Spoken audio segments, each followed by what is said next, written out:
introduction to Bank on Your Success, Banking and Budgeting Basics with Lydia Fillet from Truist Bank. Welcome, Lydia. Thank you, Dale. Thank you for having me today. This is the interview sponsored by CROPA Media. I'm here with, again, Miss Lydia Fillet of Truist Bank, and we are going to be discussing today Bank on Your Success, Banking and Budgeting Basics. We're going to have an overview discussion of the program. Tell us about your role with Truist Bank. What is your role? Thank you for asking. So I am the financial wellness leader for Truist, and I cover the Eastern Shore of Maryland.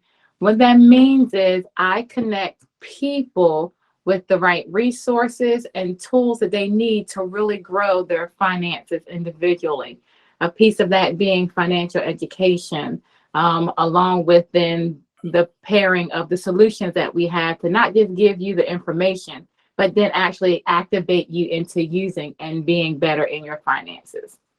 Absolutely. That's what a lot of people, that's kind of the step that a lot of organizations typically miss. They'll give you the information, but how to put that into practice is another thing. So there's another level that you have to go to with people to actually get them to actually implement these tools and resources in their own life.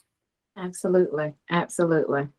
Okay. The name of the program, the program that you do is Bank on Your Success, Banking and Budgeting Basics. So I wanted to ask you, what is the purpose behind this particular program? So this particular program was created to really reach out to our communities. We realize that there is just a lack of knowledge. There is just a lack of information that's being shared through all sectors of our community, not just particular groupings or particular income levels, but everyone needs to have this basic financial information in order to win financially, because things have changed. Things have changed from the 1950s and the 1940s when credit was a bad thing and nobody wanted credit and everyone paid cash. And if you didn't have cash, then you didn't need it. Well, things have certainly changed. I don't know about you, Dale. I mean, you're very successful businessman and the president of CROPA and so many other entities that you have. But I don't have $210,000 laying around to buy a house. I don't. And so where that may have been the goal back in the 50s, today you have to understand those basics. And, we'll kind of briefly overview this, but credit is a piece of that. And even before credit, just basic banking, where banks were, nope, don't go to the banks. Nope, don't do that. That was a mindset then. Now it is a staple in your financial journey and your financial life. Yeah, absolutely. Yeah, I would certainly agree, and I don't have it either. So most people won't have that lying around just to put down on a house. And back then, houses were $5,000.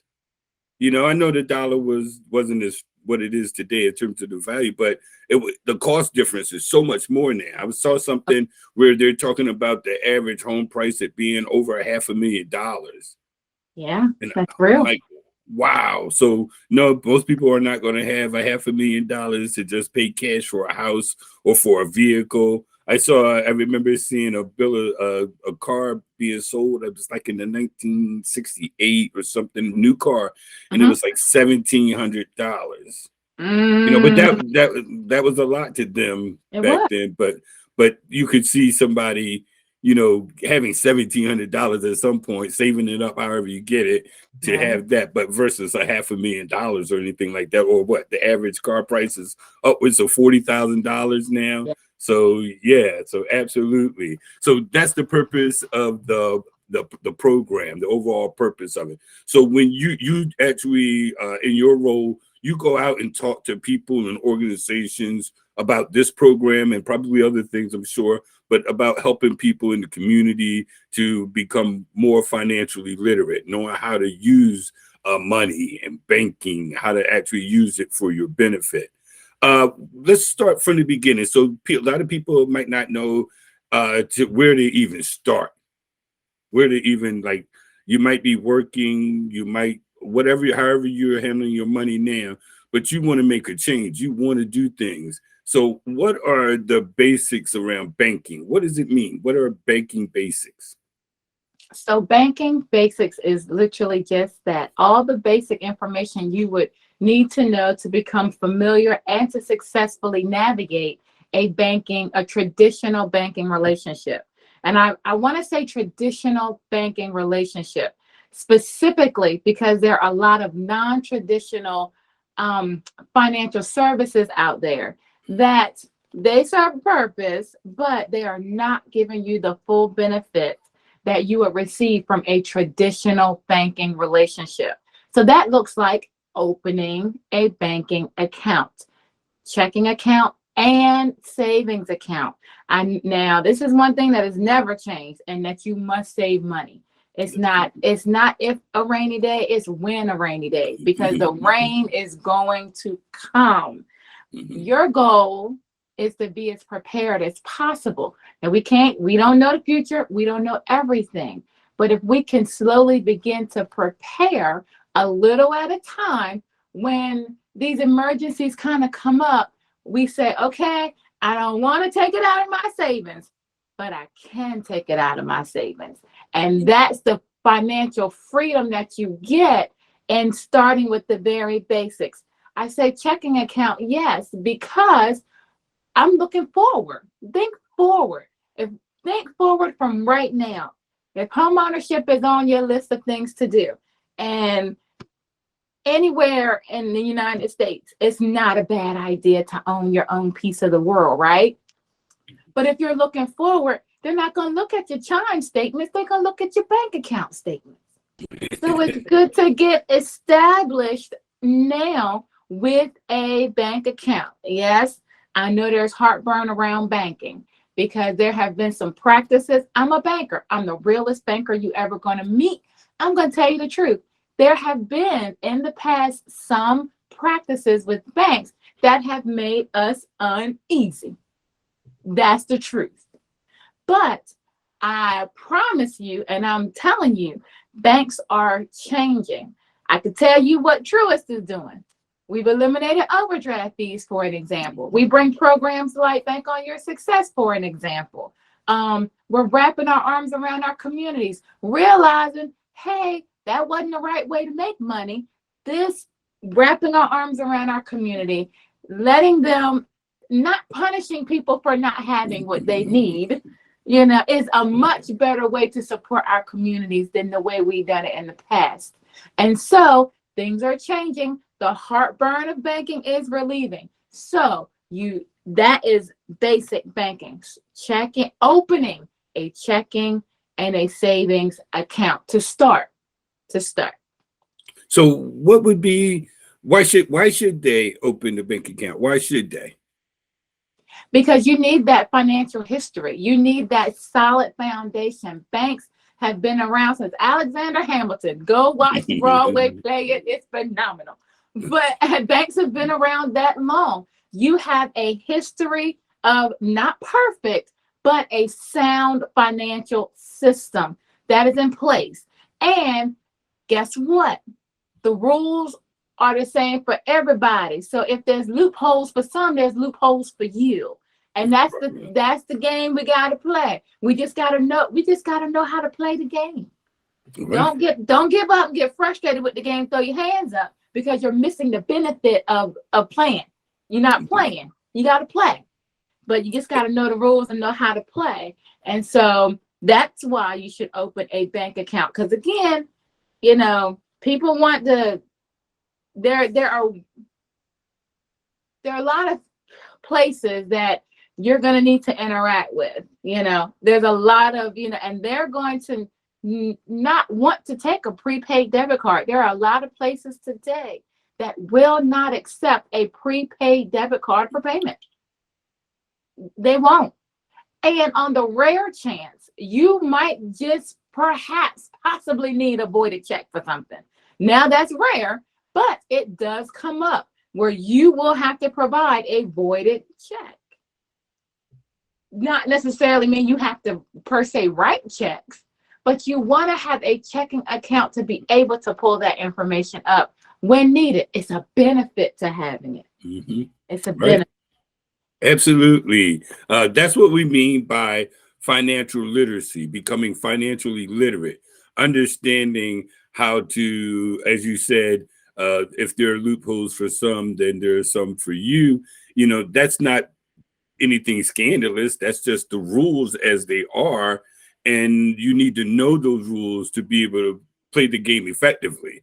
So absolutely. And plus, sure, the FDIC insurance, so securing your money in that way, that's an added benefit to having a checking account as well. Uh, Absolute point. mhm. So let's talk now. And we're just, like we said, we're doing this overview of the Bank on Your Success program. Uh, talk briefly about, or with you, as you will, about budgeting and saving strategies. So What does it budget. mean, uh, budgeting? All right. Brief overview, but there's more, so you got to come back. Okay. Mhm. So there's more. So budgeting basically in itself, and this is me. So I said this. Lydia said this. Budgeting is telling your money where to go, so it doesn't tell you where you can't go. That's me. I said that. Absolutely. Okay. That's me. And when you think about budgeting, you are assigning your money. You are literally, this amount is what I need for my rent mortgage. This is what I need for my car payment. You're directing your funds to those places, including your savings, because you have to save money. And have to be a lot. You just have to start somewhere. And all that included, that's including all of your expenses, not just your big box things. You know, we have a couple of things that hit us and we don't even realize it is eating us alive, but that's subscriptions, Mm. entertainment. Think about, there's Netflix, there's Hulu, there's Paramount, there's Peacock, there's HBO, you know, and on and on and on. And you're thinking, Right. oh, okay, it's only $7.99, or it's only $12.99, or that's only, you know, I can get Netflix is $20. Okay. You add all that up and look at what it's doing to your finances. Now, that's just something, and budgeting allows you to start piecing that piece of information out so that you can start seeing the trends in your money, because you have to look at where is it going when you budget, because you have to know what's coming in and what's going out in order to effectively assign your money. Once you start looking at where it's going out, you can see the holes in your financial boat, and you can start to plug those holes by stopping some of the trends or the habits that we've accumulated. And I say Right. we because this is a process that anybody who makes money should budget. Anybody who makes money should know where their money is going at all times. And I mean, before the bank knows, you should know. Before it reaches your transaction history or your statement, you should know where your money's going. It's your money. You work hard for it. You should be on top of it. So budgeting is telling your money where to go so it doesn't tell you where you can't. Income, expenses, what you have left over, how to allocate what you have left over, or even if you don't have anything left over, right? How do you navigate that scenario when there's more month and no more money? That's a real, I'm a real life person. It's a real life scenario when you get to about the 20th and you don't get paid to the last day of the month. And it's like, oh, I need gas. You know, what do you do? Or the kids got to eat. What do? You effectively create, establish, and follow a budget. And that is going to tedious at first. I ain't gonna lie. I told you I'm a real banker. But it will free your life in ways you never could have imagined. It will free your life. So that's why I budget. Saving, of course, 0 plus 0, what's that? Always gonna be 0. Right. Still Always zero. 0. But $5 every week for a whole year is at $260. That might not sound like a lot, but say you need a new tire at about $200. That savings account is going to save you that tire or having to go to Resources. What are our resources that we utilize? Family and friends, mom and them, my mom and them, whomever we reach out to, auntie, unc, you know you got me, right? Those resources. Well, we don't know what their pocket looks like. We can only make assumptions, right? And there might be a no in that ask. So then where do we go? There's that payday loan we could go to. Do you know those payday loans charge 300 to 500% interest? Wow. Interest. That's extra that you're going to pay on top of what you borrowed. And they want it payday. They mean that thing. So if you get it on Monday, they say your payday is Friday. Okay. They will bring those checks to the bank. Can we cash it? If we can, then you're out. If we can't, then they're going to refinance that loan and you'll be in this vicious cycle. I'm telling you, I've seen it. So there's resources that you could put it on credit. Even if you put it on credit, you're looking at retail credit cards are anywhere between 18 and 29% interest. That's extra that you're going to have to pay. So a savings account will save you and keep you from being in these binds. It might not answer all your problems. You might, as we grow, you might be starting savings today and need a new roof tomorrow. If you start today, it might not help you tomorrow. But when you build that habit within your financial system and with the mindset of this is for future, not I put 50 in the bank, I'm going to go eat out 50. Done that. I promise. I was a single mother for 19 years. And I did not working for the bank because I've been in banking for 22, working at the bank and did not understand that saving was the long game. It wasn't the short game. It wasn't, I'll put it in there so I could temporarily run out and take my daughter to the movies or, do something fun. No, savings is the long game. So what do? You build that fun stuff into your budget. So you can still live your life. It all goes together. Like there's really no piece I can touch without going back to budgeting or saving or the basics of banking. It all really meshes together. But budgeting, write it. I'm a write it down person. I'm a very effective pen and paper writer. Write it down. There's a lot of power that comes with writing when you write it down. It's the same with writing your goals, your financial goals down. Write them down. There's something that just happens in the universe when you write it down and you put it somewhere you can see it, your focus goes there. So decisions are different. You'd be surprised. Put a $500 saving goal on your refrigerator. Put it on your bathroom mirror. Put it on your dashboard on your car and see how your decision making even changes. I don't really want to go to McDonald's today. I got this goal. And things change. So that's a saving strategy. Post it. And again, the $5 a week, that's a saving strategy. Put that $5 away. I know of people who, if they break $1, if they break a bill, they put the extra away, or they'll put the ones away, or they'll put the fives away. That's a saving strategy. Don't knock that little spare change. If you get, in a savings account that has a spare change option that will automatically move your spare change over, don't knock that. That could be $5, $7, $8 a week, depending on your spending. That's a saving strategy. So it could just be spare change even. That's a saving strategy. I had a coworker who would get a roll of quarters every week. Every week. That's $10. That's $520 at the end of 12 months. That's a saving strategy. Whatever works, find something. There's the year where you increase. It's $1 the first week, $2 the second week, $3 the fourth week, all the way up to the 52nd week. And you're putting that amount of money in a savings. You'll have $1,200 or $1,300 at the end of the year. That's a saving strategy.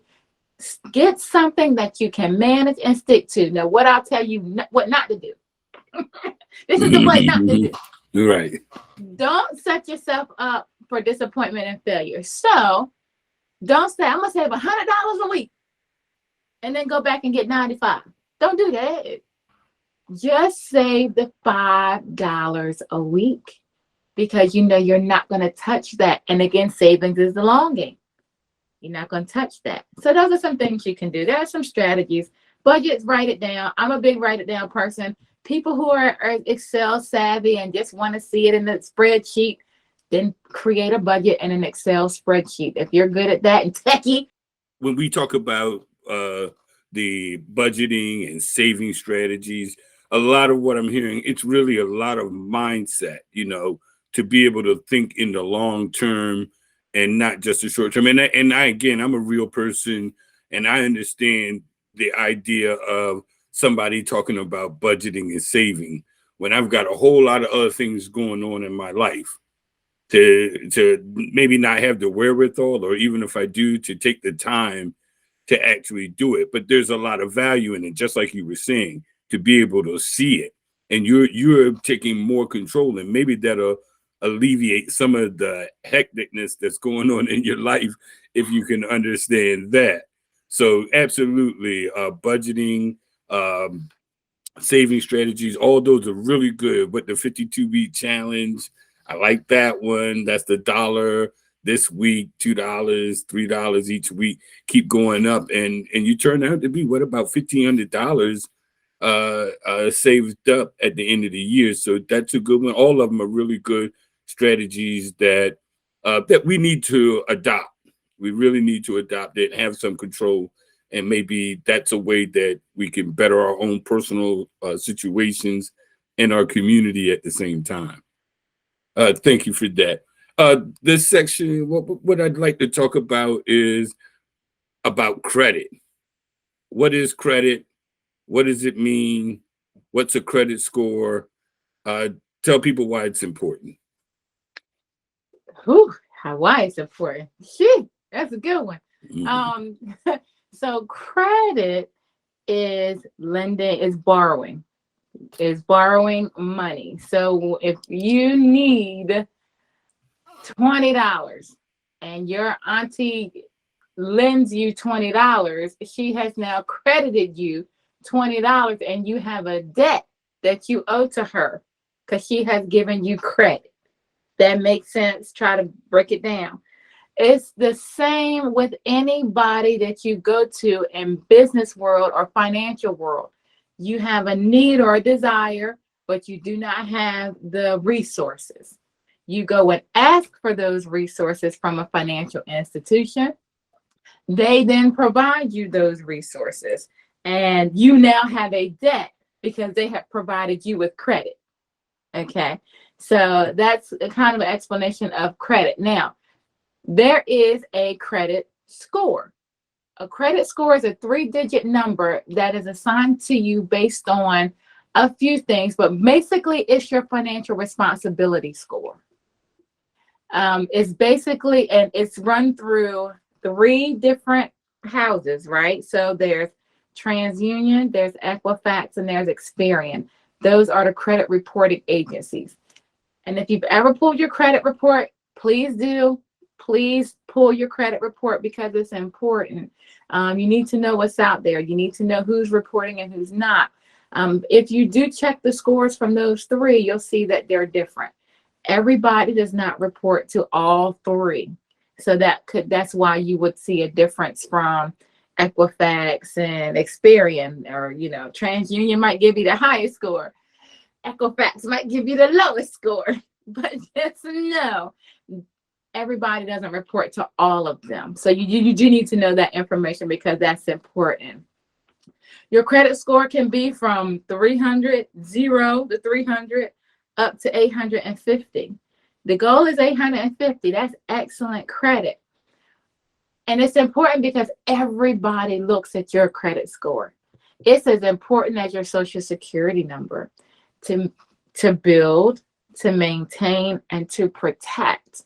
And the good thing about credit is it can always be rebuilt because life happens, right? Real life person. It can, we take hits in life. It could, and especially if we have not been prepared for life situations, or someone told us, we ain't know.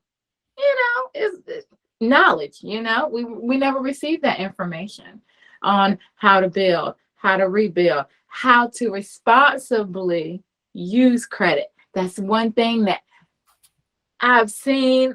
Victim myself. 18 years old, they credit card bill, credit card offers coming in the mail. Everywhere you go, you want to put that on your card. You want to put that on. You remember, think about it. Holiday shopping. Every store you go to, you want to put this on your store card. I mean, it's you're bombarded with credit applications. Even in your inbox email, they send it to you. It's in your post office box. It's everywhere. But what's not there along with the application is how to use it responsibly. So, tips. You don't want to use credit outside of your means. And you especially revolving retail credit. You don't want to do that. That's one of those save for it.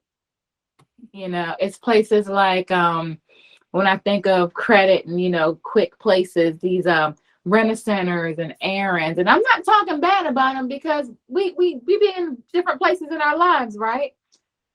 A lot of those places have a 90-day same as cash. If you do it 90 days same as cash, do it in the 90 days because you're going to get the cheapest price.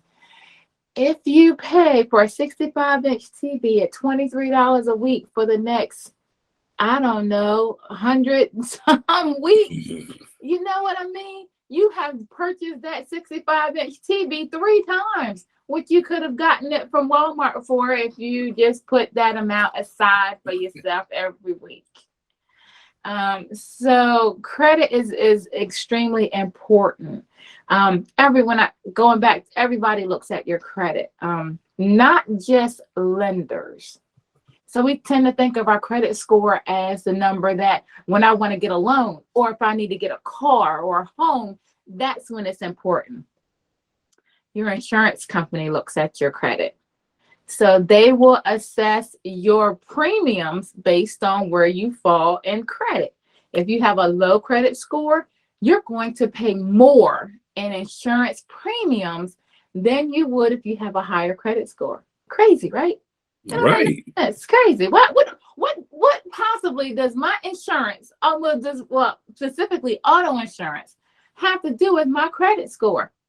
Never got an answer, but I got the affirmative that they do look at your credit score. Mm-hmm.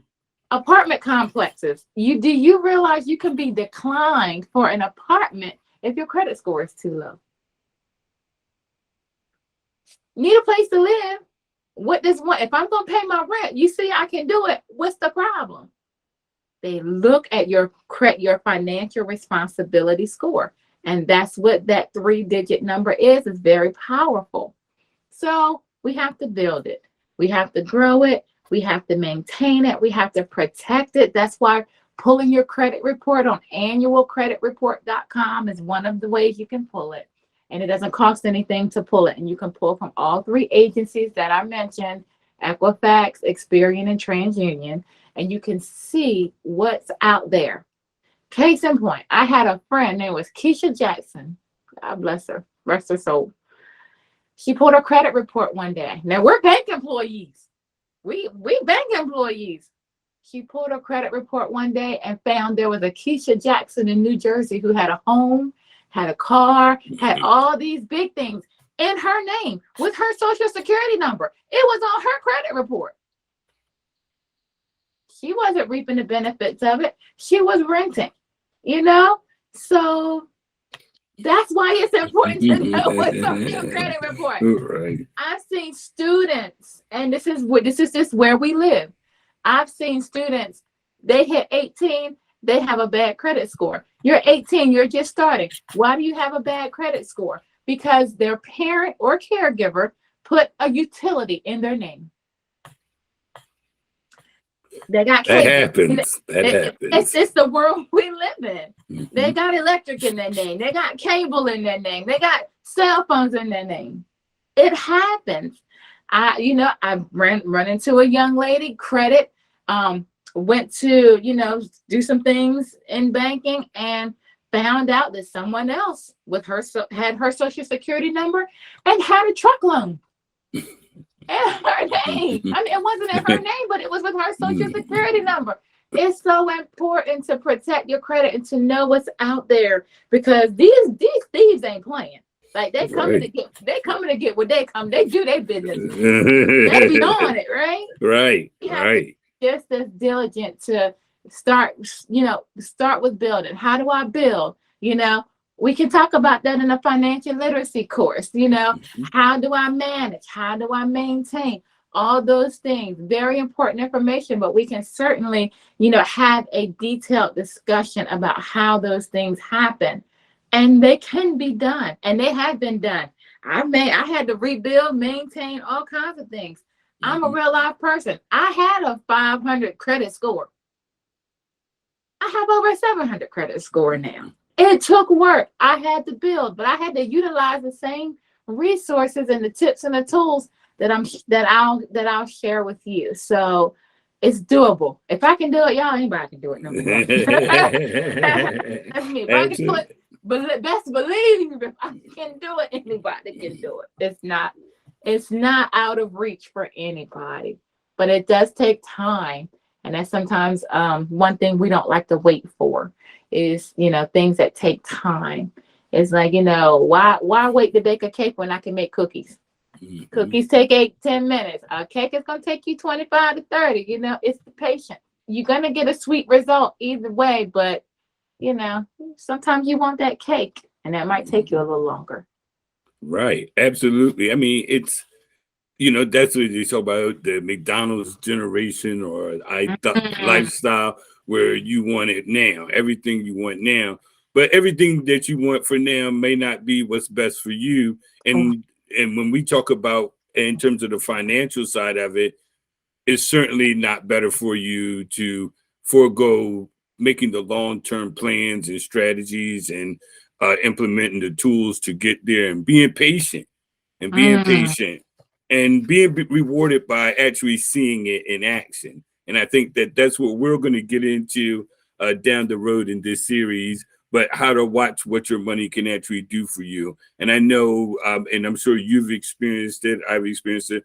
Once you get on track, it's almost more rewarding to just see what you're actually building, even on a monthly basis.